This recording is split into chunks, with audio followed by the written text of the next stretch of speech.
2020 সালের 41 পরিক্রমের দুর্গাপুজোর পূর্ব সূচনা করতে আমরা মাননীয় মুখ্যমন্ত্রীর কাছে কৃতজ্ঞ ধন্যবাদ।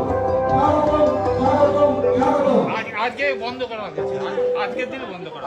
2020 সালের 41 পরিক্রমের দুর্গাপুজোর শুভ সূচনা করছেন ভারতবর্ষের সবচেয়ে জনপ্রিয়তম মুখ্যমন্ত্রী, পশ্চিমবাংলার মুখ্যমন্ত্রী, আমার আপনার প্রিয় মুখ্যমন্ত্রী শ্রীমতী মমতা বন্দ্যোপাধ্যায়।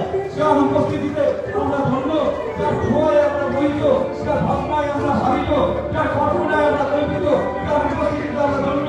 সেই সবচেয়ে জনপ্রিয়তম মুখ্যমন্ত্রী ভারতবর্ষের মাননীয় মমতা বন্দ্যোপাধ্যায় আমাদের এই মন্দিরে 2020 সালের 41 পরিক্রমের শুভ সূচনা করছে। আমরা মাননীয় মুখ্যমন্ত্রীর কাছে কৃতজ্ঞ এবং ধন্য। এই আমলে যেভাবে উনি এসেছেন তার জন্য আমরা সত্যি 41 পরিক্রম মাননীয় মুখ্যমন্ত্রীর কাছে আমরা কৃতজ্ঞ এবং ধন্য। আমরা 41 পরিক্রমের পক্ষ থেকে মাননীয় মুখ্যমন্ত্রীকে শারদীয়ার প্রীতি শুভেচ্ছা এবং আন্তরিক অভিনন্দন জানাচ্ছি। 41 পরিক্রমের পক্ষ থেকে আমরা